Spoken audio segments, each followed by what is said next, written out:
वो कौन हैं जिन्हें तौबा की मिल गई फुर्सत, हमें गुनाह भी करने को जिंदगी कम है। नमस्कार, मैं हूं राजीव और आप देख रहे हैं घूमता हुआ आईना।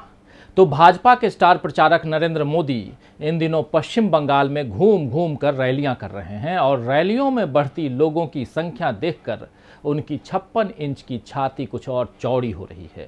उन्हें इस बात से शायद कोई फर्क नहीं पड़ रहा है कि देश में अब रोजाना 2 लाख से ऊपर कोरोना के मरीज मिल रहे हैं। रोज हजारों लोग दम तोड़ रहे हैं। कुछ कोरोना से ग्रसित होते हैं तो कुछ व्यवस्था के मारे होते हैं। अस्पतालों के बाहर लंबी कतारें हैं कि किसी तरह मरीज को दाखिला मिल जाए। कई अस्पतालों में एक ही बिस्तर पर 2-3 मरीज किसी तरह लिटा दिए गए हैं, मानो वे इंसान नहीं हैं। सामान की गठरियों की तरह उन्हें कहीं भी ठूंसा जा रहा है। दवाइयां, ऑक्सीजन, वैक्सीन सब की कमी देश में हो रही है और इसके साथ ही बड़े पैमाने पर कालाबाजारी शुरू हो गई है। भ्रष्टाचार का वही पैमाना फिर नजर आ रहा है कि जिसके पास 2-4 हजार ऊपर से खर्च करने की क्षमता है वो इलाज करवा ले, बाकी दूसरी दुनिया का रुख कर ले। लेकिन दूसरी दुनिया की राह भी मोदी राज में कठिन हो गई है। साहेब ने उत्तर प्रदेश के चुनाव में कब्रिस्तान को ज्यादा जमीन और शमशान के लिए कम जमीन का मसला उठाया था, आपको याद होगा। तब देश नहीं जानता था कि साहेब के निजाम में सारे देश को बड़े से मुर्दा घर में तब्दील होने की नौबत आ जाएगी। अभी आलम यह है कि कहीं शमशान में टोकन लेकर अपनी बारी का इंतजार करना पड़ रहा है तो कहीं खेतों में एक साथ लाशें जलाई जा रही हैं और तो और बिजली के शवदाह गृह की चिमनियां लाशें जला जला कर पिघलने लगी हैं। लेकिन सरकार न जाने कैसी पत्थर दिल है जो लोगों की इतनी बदहाली देखकर भी नहीं पिघल रही, बल्कि हर बार अपनी गलती पर पर्दा डालने के लिए नए कुतर्क गढ़े जा रहे हैं। पूरी दुनिया में इस वक्त जब सारे जरूरी आयोजन बाद के लिए स्थगित कर दिए गए या रद्द कर दिए गए हैं, तब कोरोना का हॉटस्पॉट बने भारत में 5 राज्यों में चुनाव पूरे तामझाम के साथ हुए और कुंभ मेले का आयोजन भी हुआ। कुंभ में शाही स्नान के लिए लाखों लोग एक साथ पहुंचे, लेकिन सत्ताधारियों और गोदी मीडिया की नजर में वे श्रद्धालु ही रहे। कोरोना फैलाने वाले मानव बम का कॉपीराइट तो इन लोगों ने तबलीगी जमात के लिए सुरक्षित रखा है। तो आइए आज आईने की नजर से पड़ताल करेंगे कोरोना के बीच चुनावी कुंभ की और धर्म को लेकर भेदभाव भरे दोहरे मापदंडों की।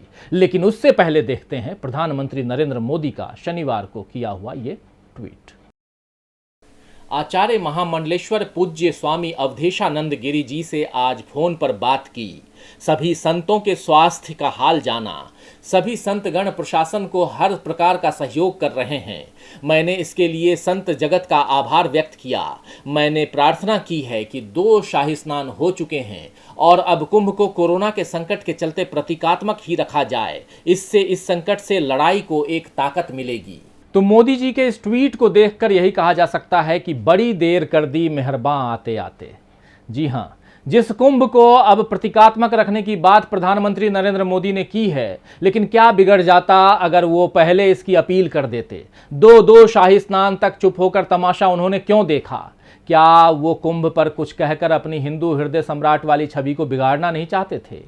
या वो प्राण जाए पर अंधश्रद्धा न जाए का नया मंत्र इस देश की धर्म भीरू जनता को दे रहे थे? धर्म के नाम पर सारे तमाशे तो भाजपा भारत में पहले ही करवा चुकी है। तब गैर हिंदुओं को खतरा होता था, लेकिन इस बार तो भाजपा ने अपनी ही बिरादरी के लोगों के साथ जान का खिलवाड़ कर दिया। लोग जब तक इस बात को समझते कि गंगा नदी में पाप धुल सकते हैं, कोरोना वायरस नहीं धुल सकता, तब तक बहुत देर हो चुकी थी। कोरोना संकट के बीच कुंभ को प्रतीकात्मक रखने की प्रधानमंत्री नरेंद्र मोदी की प्रार्थना पर आचार्य महामंडलेश्वर स्वामी अवधेशानंद ने कहा कि वह प्रधानमंत्री के आह्वान का सम्मान करते हैं।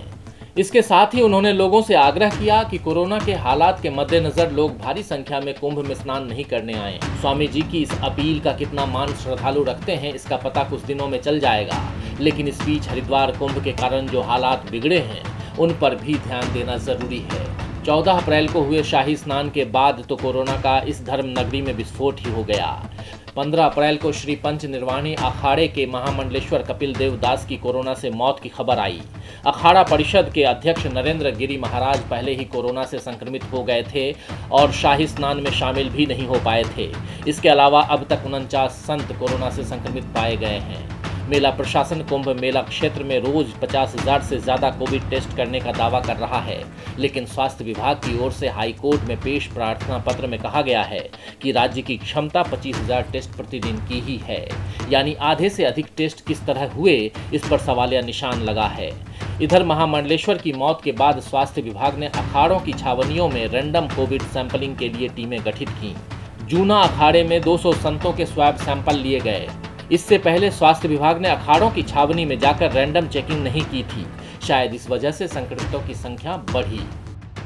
तो कोरोना के बढ़ते मामलों को देखते हुए निरंजनी अखाड़े ने 17 अप्रैल को कुंभ समाप्त करने का निर्णय लिया था और उसके बाद प्रधानमंत्री की अपील आई, लेकिन तब तक पानी सिर के ऊपर से जा चुका था। कुंभ में शाही स्नान कर लाखों लोग अपने अपने गांव और शहरों में पहुंच चुके होंगे और इनमें से कितनों का टेस्ट किया गया होगा वो राम जाने। वैसे भी कुंभ से आए लोगों पर कोई सवाल नहीं उठाएगा, क्योंकि वे तीर्थ करके जो लौटे हैं, पुण्य स्नान करके जो आए हैं, जबकि पिछले साल तबलीगी जमात के लोगों के साथ इस देश में धर्मांध समाज और पक्षपाती मीडिया ने दुश्मनों की तरह बर्ताव किया था। उत्तराखंड के मुख्यमंत्री तीरथ सिंह रावत ने पिछले मंगलवार को कहा कि हरिद्वार में चल रहे कुंभ मेले की तुलना पिछले साल दिल्ली के निजामुद्दीन में तबलीगी जमात के मुख्यालय में जमा लोगों से नहीं करनी चाहिए। उन्होंने पत्रकारों से कहा कि वे यानी मरकज में आए लोग एक बिल्डिंग के अंदर जमा थे, जबकि कुंभ में आए लोग खुले में रह रहे हैं और यहाँ तो गंगा बह रही है। माँ गंगा का प्रवाह और आशीर्वाद से कोरोना का संक्रमण दूर ही रहेगा। माँ गंगा इसे फैलने नहीं देंगी। तबलीगी जमात के जमावड़े से इसकी तुलना करने का सवाल ही पैदा नहीं होता। इस तरह की लचर दलीलें देने वाले अकेले सीएम रावत नहीं हैं, बल्कि देश के कई बड़े पत्रकार और बुद्धिजीवी कहलाने वाले लोगों ने भी इसी तरह के कुतर्क दिए, जैसे बहते पानी में वायरस बह जाएगा या कुंभ मेले में आने वाले हर एक श्रद्धालु की नेगेटिव रिपोर्ट ली गई, उसके बाद ही आने दिया गया। एक तर्क ये भी दिया जा रहा है कि महाराष्ट्र, छत्तीसगढ़, राजस्थान, कर्नाटक जैसे राज्यों में भयावह हालात क्यों हैं, जबकि वहां न चुनाव है और न ही कुंभ है। यानी भाजपा के लोग ये मानने को तैयार ही नहीं हैं कि चुनावों या कुंभ के कारण हालात बिगड़े हैं, लेकिन इन्हीं लोगों ने मीडिया के सहारे पिछले साल इस बात को खूब प्रचारित किया था कि निजामुद्दीन मरकज के कारण देश भर में कोरोना विस्फोट हुआ। याद कीजिए, जब कोरोना संक्रमण की पहली लहर आई थी तो मुख्य धारा के टेलीविजन चैनलों ने उन्हें मानव बम कहा था, लेकिन कुंभ में स्नान करने आए लोगों के लिए हमेशा श्रद्धालु शब्द का इस्तेमाल किया गया। तो कुंभ शुरू होने से पहले 31 मार्च को 293 नए कोरोना के मरीज मिले थे, लेकिन महज 15 दिन बाद ये आंकड़ा 2225 हो चुका था। जाहिर है कि कुंभ के कारण कोरोना संक्रमण का प्रसार हुआ, लेकिन फिर भी इस पर बात करने से सरकारें बचती रहीं और लोगों को कुंभ में जाने से रोकने के लिए कोई पहल नहीं की गई। बड़े मीडिया हाउस भी कुंभ की बहती गंगा में अपना हाथ धोने तैयार बैठे रहे और उन लोगों ने भी जनता को सावधान करने की अपनी जिम्मेदारी नहीं निभाई। पिछले साल जब इस महामारी को लेकर लोगों में जागरूकता नहीं थी, तब निजामुद्दीन मरकज में तबलीगी जमात के लोगों का आना और वहां से निकलना अज्ञान के कारण हुई गलती थी। इसमें सरकार भी जिम्मेदार थी, क्योंकि बाहर से आने वाले लोग सरकार के दिए हुए वीजा के बगैर देश में नहीं आ सकते थे। लेकिन एक साल में तो कोरोना के बारे में देश को काफी कुछ पता चल चुका है। उसके बावजूद कुंभ का ऐसा आयोजन गलती नहीं कहला सकता, बल्कि इसे आपराधिक लापरवाही कहना चाहिए। लेकिन बहुत से लोगों के मुंह में इस वक्त दही जमा है। पिछले साल अप्रैल में कई मीडिया चैनलों ने निजामुद्दीन मरकज में तबलीगी जमात के लोगों के धार्मिक आयोजन को निशाना बनाकर कोरोना जिहाद के नाम से एक हैशटैग चलाया था। इस हैशटैग के जरिए तबलीगी जमात के लोगों को खूब बदनाम किया गया, उन्हें गैर जिम्मेदार और तालिबानी कहा गया। उन पर 25 मार्च 2020 से लगाए गए देशव्यापी लॉकडाउन के शुरुआती सप्ताहों में कोरोना संक्रमण फैलाने के आरोप लगाए गए। इस घटना के बाद मुसलमान दुकानदारों के बहिष्कार की लहर चली।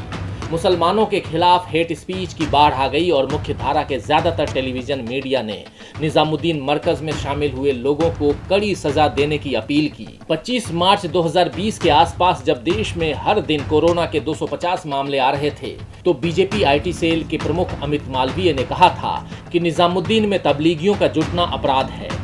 लेकिन अब रोजाना 2 लाख से अधिक मामले आने पर किसका अपराध है, ये भी तय होना चाहिए। पिछले साल निजामुद्दीन मरकज से लौटे लोगों को देश भर में खोज कर और उनके संपर्क में आए लोगों की टेस्टिंग कराकर ये साबित कर दिखाया गया था कि मरकज के लोगों ने ही कोरोना बढ़ाया।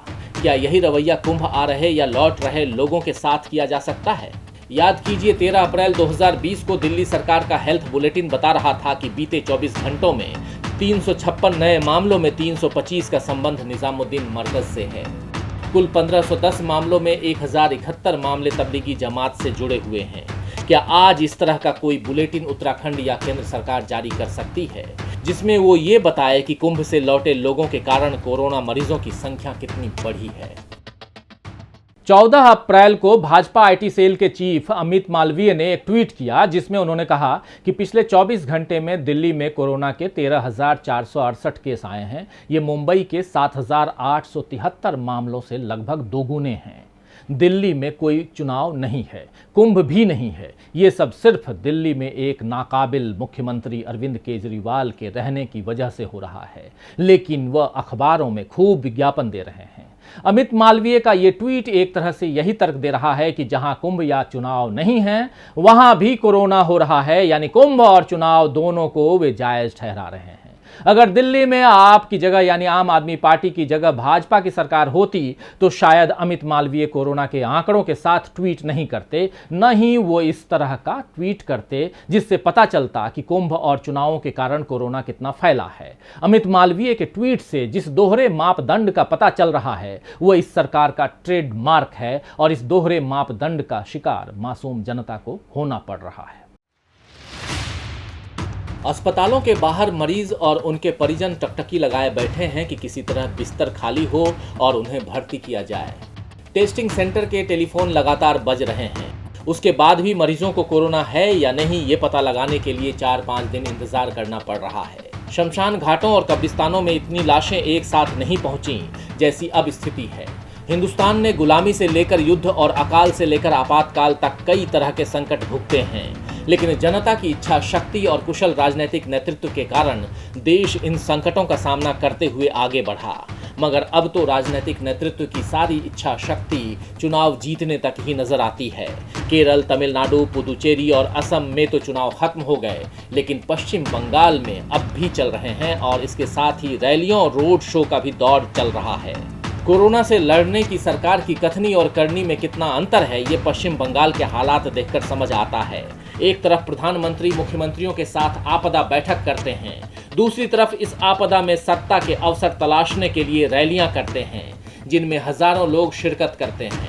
क्या देश के मुखिया को इस बात का एहसास नहीं होता कि उनकी राजनीति के कारण लाखों लोगों की जान खतरे में पड़ रही है? तो पिछले दिनों वाम दलों ने ऐलान कर दिया था कि वे वर्चुअल रैलियां नहीं करेंगे और इसके साथ साथ आज ही कांग्रेस के पूर्व अध्यक्ष और सांसद राहुल गांधी ने भी ऐलान कर दिया है कि वो पश्चिम बंगाल में अब रैलियां नहीं करेंगे। लेकिन यही हिम्मत बाकी दलों ने नहीं दिखाई। टीएमसी और बीजेपी के बीच तो अब भी होड़ लगी हुई है कि कौन कितने रोड शो करता है, किसकी रैली में कितने लोग जमा होते हैं। इन सब के बीच चुनाव आयोग संभल कर रहिए जैसी नसीहत देने की औपचारिकता निभा रहा है। चुनाव प्रचार के दौरान आचार संहिता और कोविड प्रोटोकॉल दोनों की धज्जियां उड़ रही हैं, लेकिन चुनाव आयोग से कोई कड़ा कदम नहीं उठाया गया। ममता बनर्जी ने चौथे चरण के मतदान के बाद अपील की थी कि अब बाकी के चरणों के मतदान एक साथ हो जाएं, लेकिन भाजपा के पार्टनर की तरह काम कर रहे चुनाव आयोग ने ऐसा कोई फैसला नहीं लिया। पश्चिम बंगाल के साथ उत्तर प्रदेश में भी पंचायत चुनाव चल रहे हैं। चुनावी कुंभ में देश को डुबकियां लगवाई जा रही हैं और उसके बीमार होने की चिंता सरकार को बिल्कुल नहीं है। खैर, शायर असद बदायूनी ने ठीक ही फरमाया है कि मेरी रुसवाई के असबाब हैं मेरे अंदर, मेरी रुसवाई के असबाब हैं मेरे अंदर, आदमी हूं सो बहुत ख्वाब हैं मेरे अंदर। तो आज के लिए बस इतना ही। फिर मिलेंगे खबरों के नए आईने के साथ। तब तक देखते रहिए डीबी लाइव। नमस्कार।